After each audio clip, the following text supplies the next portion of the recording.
Hey, what up guys? How you doing? It is Lasty here. Welcome to a new episode of that Road to Glory that you've been craving. This is episode number 3, and I just want to say right at the start, thank you so much for the support over the last few days. It's been ridiculous. So, yes, I will continue to try my very best to bring these to you every single day, especially if you can keep up with the crazy support. It's amazing. I'm extremely happy with how things are going right now, so thank you very much. And yeah, if you could do me a favor, hit that thumbs up on the video, keep showing the support, it would be amazing. So, this is our French squad, and it's looking alright. You know, we've not spent any money, obviously, it's a Road to Glory, and we've played a couple offline games, that's about it, nothing crazy, but we did manage to, we've got 7,500 coins. I see that a Sanson's up on the market for under 1,000, and I'm like, yeah, you know what? I will go ahead and pick him up. Why not? He's non-rare, he's 4-star, stats look great. I wanted to just kind of before I built a second squad, which is definitely something we're doing this episode, don't you worry about that. Before I built the second squad, I kind of wanted to make the French one a little bit better. So we bring in Upamecano, and we also bring in Sanson. To start with, I might improve it a little bit more as the episode goes on. Who knows? You'll have to continue watching, won't you? So these guys right here, these are the golds. I decided that actually all of them were 400 coins the day before. So waiting a little bit to sell them all for a little bit more than that, or some of them for 400, it didn't really matter. I figured it would be more beneficial to me to sell them now, even if they do go up at a later date, because, well, I kind of need to get another team going so that we've got a fitness rotation thing going on. That's more important to me right now than making a couple extra 1,000 coins down the line.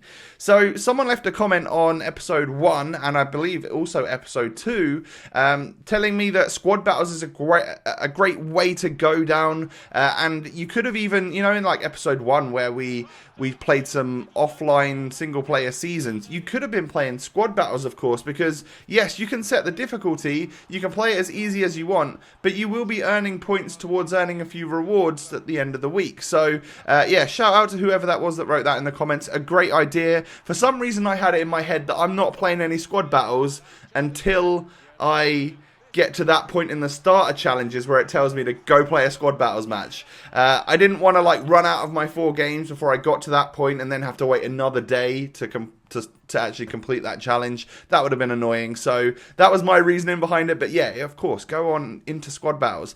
I played this one on professional, and I didn't find it super easy. I don't know what it is, whether it's my team, whether I'm just bad, I don't know. But we get nearly 1,000 points in squad battles. It's fine. I'm not looking to go crazy all out and get loads and loads of rewards this week, because I don't want to get too far ahead of you lot out there. But we get, what do we get? We play a squad battles and get 250 coins and a contract just for playing a squad battles match on professional difficulty, and we move on to the next one. Obviously I played one in the previous episode, right? So we move up. I switch it up now. I move it up another level to world class, because last year I was playing on legendary. Now it's no secret that I was also playing on the legacy defending or whatever. That was a tip and a tactic that I gave to you guys because it made it easier, right? Why wouldn't you want to make it easier? But that's not a thing in squad battles this year, so I think it's going to be a bit harder. Also, I would say right off the bat that the AI does seem to be more intelligent and does seem to be harder to play against this year. I don't know if anyone else has found that, but there's, last year where you were playing on Legendary, and every now and again they might have gone through this little spell of playing like Barcelona and absolutely destroying you. Well, it seems like that happens a lot more often this year, at least from what I found anyway, and I might have been playing with a much better team at that point last year where I could cope with it, and this is just a starter French squad. But we eventually get the win after going 1-0 down in that match. Only 1-2-1 on world class. I used to win 5-0 on legendary. Something's changed, right? And when we get our coins for that and stuff, we get 1,300 points in squad battles, so we're moving up through the ranks there. Likely to get some sort of gold rewards, I guess, on Monday or in a couple of days' time, so I'm really looking forward to that. And then I noticed that I actually had a fair few coins, so I wanted to bolster the French squad even more. I bought myself a Cyprian, and I also bought myself a Ben Yedder. These are two of my favourite French players that I always pretty much use in a French squad on Ultimate Team, so that's really bolstered the squad now. I feel like this is a pretty usable team at this this point in time. I know there's some non-rares in there, but like Sanson seems a bit of a gem. I like Cabela. Bringing in Wissam Ben Yedder is obviously something that I always wanted to do. He's the most expensive player we've bought so far, at like 3,200 coins or something. We'll probably lose money on that because I'll keep him for a while and then he'll be like 1,000 coins in a couple of weeks' time or something. I don't know, but I'm not looking to necessarily make profit off of all of these players. I want a team to use to get earning coins and moving on that way. So then I had 12,500 coins in the club, ready to build a fitness squad or a second squad, or what could end up turning out to be like a main squad, and then the French is then the second squad. So I've gone down to the Chinese Super League. That's a new league in FIFA 19 Ultimate Team.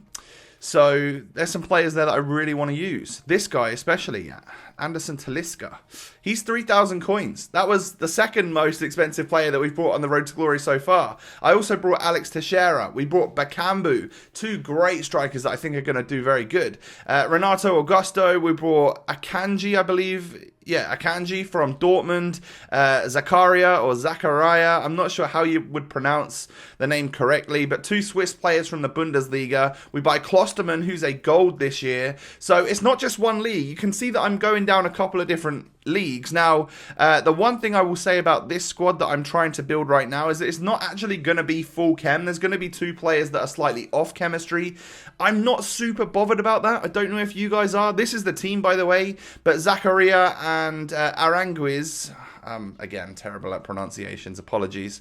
Both of those two players are going to be on like 7 or 8 chem max in this particular squad, but if I was to pay more to get like German players or players that all fit the bill and stuff, I would have worse players, because I think that, you know, Zakaria and Aranguiz look like two gems that I need in my squad. I want them in my team, and if I don't use them, then I'm using worse players or lesser players that, well, I might as well just use the other guys that I want to use on a couple of chemistry less. You know, we're probably still getting chemistry boost by playing them on 6 or 7 or even 8 chem once we get loyalty. So that was my method behind it. Whether or not we go down the route of making sure that all of our squads are full chemistry going forwards, I don't know. You'll have to let me know in the comment section. Oh, actually, what do you guys think about that? Do you ever build squads where you got like 7 chem players and stuff? I know that a lot of people go for the whole LF at striker for 7 chem, and that seems to work just fine, right? So I don't know, I feel like there's a little bit of stigma to it, so it'd be interesting to know what your thoughts are on that for going forward. So I ended up going to the catalogue. There's no kits in there this year that you can really sell. So that's one less way to earn money than there ever has been before. And I went and got all the footballs. I got all the balls and I listed them all up in the market, because I could have just discarded them, got a couple of coins here and there, and that would be great. But I might as well just list them. I've got time now until the next episode goes live that I can relist them a couple of times. Someone will buy a football off me at some point. In fact, they do buy a football off me, and whether or not I sell more than one, I don't know. If not, and if I recycle the transfer list a few times and they don't sell, then I'll just discard them. I'll get the same amount of coins that we would have done anyway, plus a little bit more for those that we've sold. So this time I take my French team, I believe it is, into squad battles.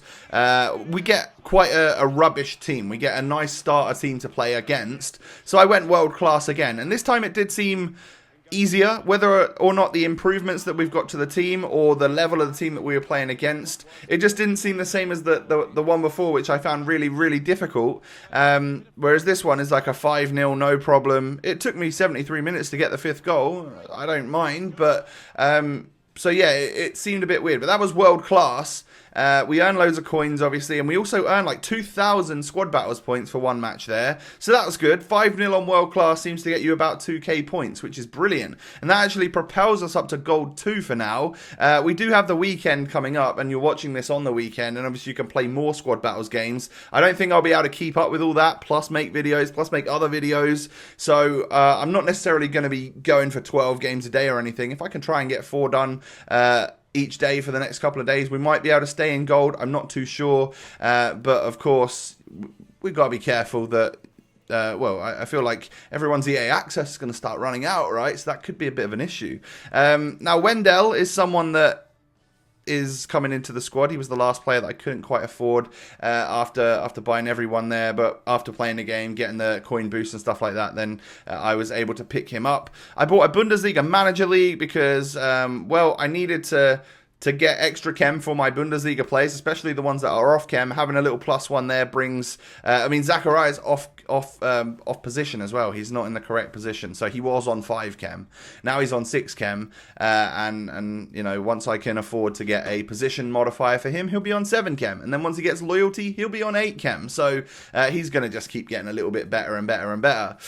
So yeah, this is where I was going to end the episode, but I thought you guys might go in on me a little bit if I didn't start playing online. So I've got an online game for you today. We'll go into our first placement match of Rivals and see how we get on. Now, we get very fortunate that we come up against a 67 rated 81 chemistry team, relatively starter. I imagine he's chosen Argentina as his nation in the very, very first part of Ultimate Team. So yeah, we get a starter team to play against. I whip it into the box, and Bakambu nods it into the back of the net, but that was quite clearly offside. So yeah, my bad on the poor cross. But after that, he goes straight down the other end, and Funes Mori is able to stick it into the back of the net. And I'm like, no. I can't lose against this starter squad in this video. My first online game of the series. You guys are going to annihilate me for that. So I run down the other end straight away, and literally on the stroke of 13:37, which in gamer speak is leet, right? I score a goal with Bakambu. He gets a goal on his debut. I then push through with Talisca, take a very odd looking shot there. I feel like that's still bugged a little bit, but it doesn't go into the back of the net. Little La Croqueta from Teixeira. I'm going to call him Teixeira. I'm not sure if it's Teixeira or anything like that, but I'm going to call him Alex Teixeira because I feel like that's how people do pronounce his name. I'm not 100% sure though. But as you can see, we're actually like peppering this guy's goal with quite a few opportunities, and I'm not managing to score him. That is something I am seeing a whole lot of on Twitter.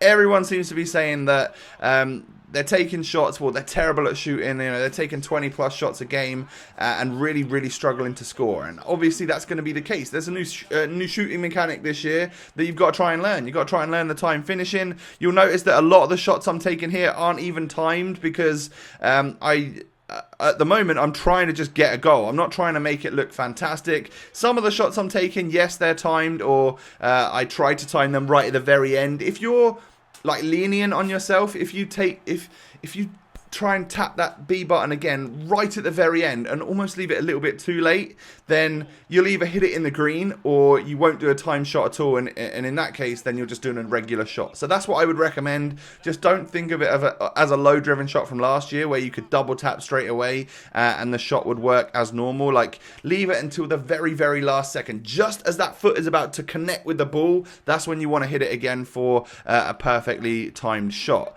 Now that volley from Bakambu comes back off the bar. That would have been very nice. I would have enjoyed that an awful lot, but unfortunately it doesn't go in, and I am able to continue pushing on here. I end up sticking like 4 past this guy, get a goal there with Talisca, who is pretty awesome. He's like 6'3" or 6'4", and I like him a lot. 4-star skill, 4-star weak foot. There's a reason why he's like 3k. I think he's quite popular, and he seems like a very fun player. I really enjoyed him at the capture event as well. So maybe people have seen that Brazil video of mine and like the look of him from that, perhaps. If so, apologies that his price has gone up a little bit, although I don't think I have that sway on the market. But I concede another goal, end up winning like 4-2. So I get like 1,600 coins or whatever, which is brilliant, and we get our first Rivals match done. So we have now played a game online, and I will continue to do so, you know. So going forwards, we'll be playing Rivals. We'll do our very best to eventually get into the weekend league. Not sure how long that's going to take.